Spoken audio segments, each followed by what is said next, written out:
welcome to Swipe from a luxury spa in leafy Surrey this week. Here's what we've got for you on the programme. I'll be getting an expert's verdict on the tech designed to make you feel more beautiful. Chris meets the developer dad making games for his blind daughter. I want to bring you something very different now, but uplifting. Chris has been to meet a developer who's making video games after being inspired by his daughter, but his target audience is blind. Daisy Lloyd isn't your average teenager. She lost her sight completely at the age of 4 due to the eye cancer retinoblastoma.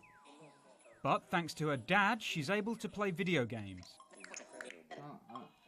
Yay! He makes games that use audio cues and narration to make the experience more accessible for blind people.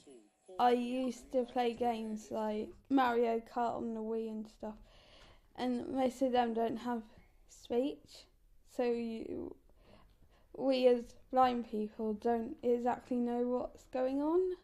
It was obviously very upsetting when Daisy became blind, for Daisy and for the whole family, but to realise that there was more out there than what you see, that was the first moment.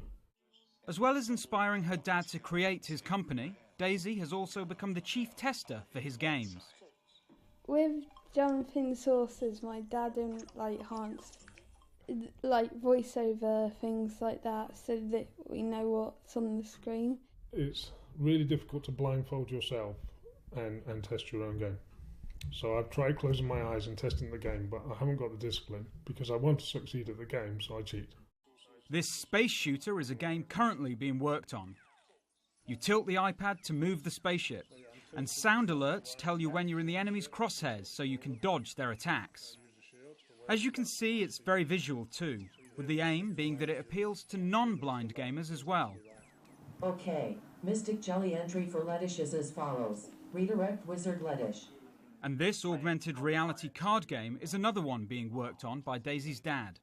It's a kind of sci-fi top trumps where you can scan the cards to get information on them. Okay, Mystic Jelly entry for Theatron is as follows. The feeling of oneness with Theo. Right. At the moment, games like these are the only real option for blind people. I don't think the current setup of game design, AAA or otherwise, really accommodates for blind and visually impaired yet, but I think it's getting there. Game accessibility is really coming a long way in the past few years. Like I can read my Xbox now because there's a screen reader on it. So it's small, big things like that that are never around before that are really starting to kind of build up. So I think we've got a long way to go, but it's starting to be on the right track. It might be a while yet before the bigger companies start to focus on making games more accessible. But in the meantime, it's the smaller companies that are leading the way. Left, this is music mode. Chris Cregan, Sky News. Well, that's it for this week's show. Join us again next week for more Swipe and follow us on Twitter @Sky News Swipe. Bye-bye.